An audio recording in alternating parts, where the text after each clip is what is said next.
everyone, welcome back to another episode of Chris's Cool Stuff and Other Neat Things. I am Chris, and what I got for you today, it occurred to me that it's been a while since I did any sort of tech-related reviews for you, so I wanted to throw something together real quick, and this is what I have. So, going back in time to around Christmas, I had bought my son this handheld video game system that I got at Walmart. I think there's about 200 games in this. And just in general, he loved it, but me, I was never too impressed by it. It was only $20, so the price was right. The games in it, there are no known games, all kind of like games specific for this console. Performance-wise, it always felt to me that it was really slow and sluggish, and then also it takes 3 AAA batteries. So my son would, use it quite a bit, and sometimes he would just put it down and forget about it, forgetting to turn it off. So he was going through batteries left and right. And then after a while, we just stopped buying the batteries, and he forgot about it, and we moved on. So we're going to fast forward in time a little bit, and I found this guy on Amazon. This is the Retro FC 168 in 1. This guy has a built-in rechargeable battery, making this a lot more efficient than buying batteries over and over and over again. So let's go ahead. We're going to take a look at all the details, and I'll give you my final thoughts on the product. All right, so we've already been using this product, but in order to get the whole unboxing experience, I went ahead and I put it back in the box.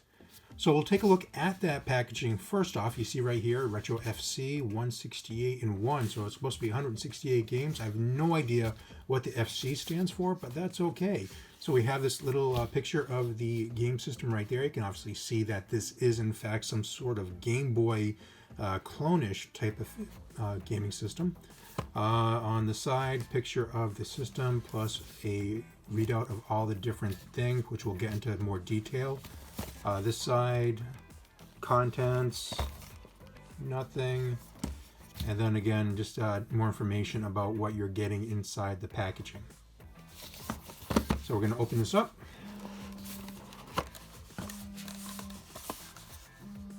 Okay, so the contents include, obviously, the game system. So let's go ahead and take this out.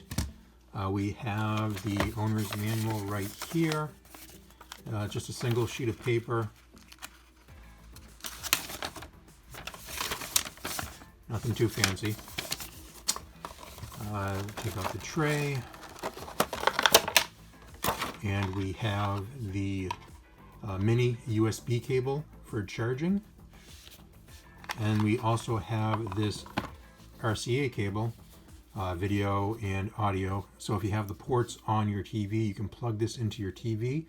And then you can just play the game system on the TV itself. There were upgraded versions of this that actually came with a second controller that you can plug into this handheld, and that way if you plugged it into your TV, you could actually play with your friends. I opted to get this version because RCA cables on a TV are few and far between these days. All right, so let's go ahead and take a closer look at the console itself. I'll try to do this in a way or an angle where the overhead light's not creating a giant glare in the camera, but I'll do my best. We'll see how it goes. All right, so let's go to the top first. Right here is the TV out port, so that's what you plug the RCA cable into. Here is the USB port for charging, and this is your power switch right here. Moving it to the front, obviously your directional pad right there.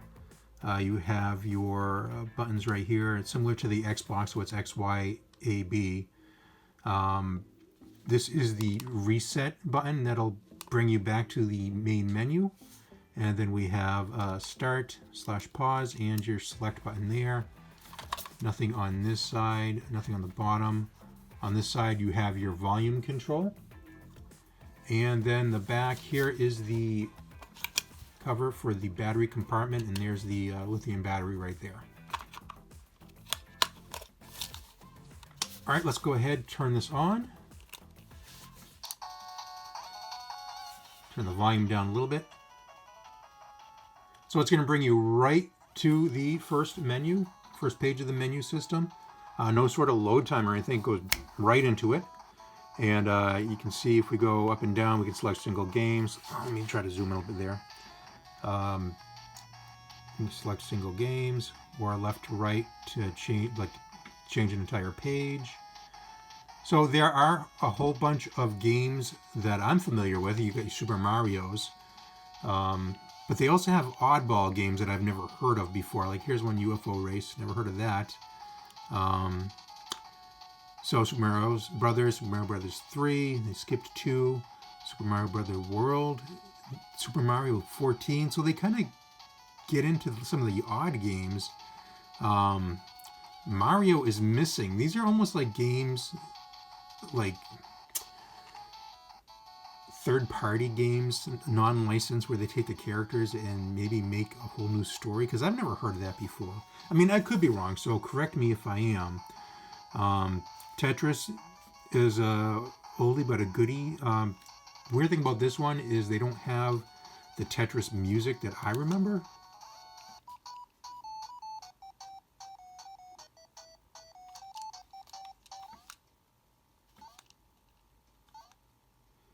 One complaint that I do have about this is it's only a 3-inch screen. And some of these games, since it's like ports of the original Nintendo system, you feel like these games are better played on a larger display. It's not like it was scaled appropriately for the smaller screen. So let's go into Super Mario Brothers. This one in particular, where Mario is extremely hard to see, especially when he starts moving. You know, one game that it doesn't have that I wish it did have, Strider. Strider's not on this for some reason. That was one of my favorites growing up. I mean, performance-wise, definitely, like I said, the other game system that I bought, the one from Walmart, the $20 system, it seemed like it was slow and laggy. This is not bad at all. You just got to get used to you playing the games on a much smaller screen. Let's go back. Let's take a look at Dr. Mario.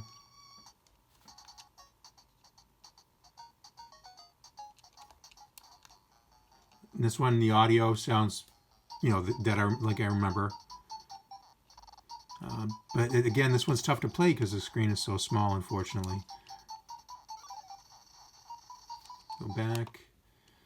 What's another good one? G.I. Joe. I remember G.I. Joe. Oh, Mega Man 3. Mega Man 3 is good.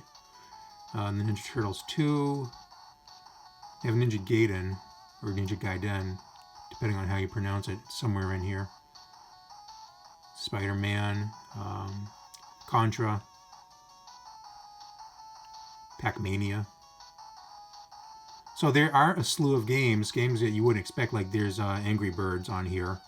You wouldn't expect that on like a Nintendo-based system. So there are some ports on here that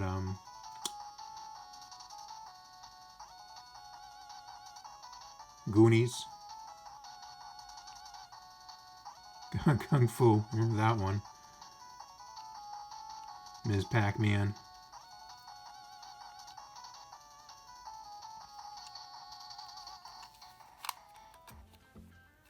So I'm not sure what else to say about it. One thing I do want to say, it's definitely very lightweight. The plastic feels really thin. When it comes to charging, me being paranoid, I don't charge it overnight just because, I don't know, I just fear that it's going to overheat and melt or something.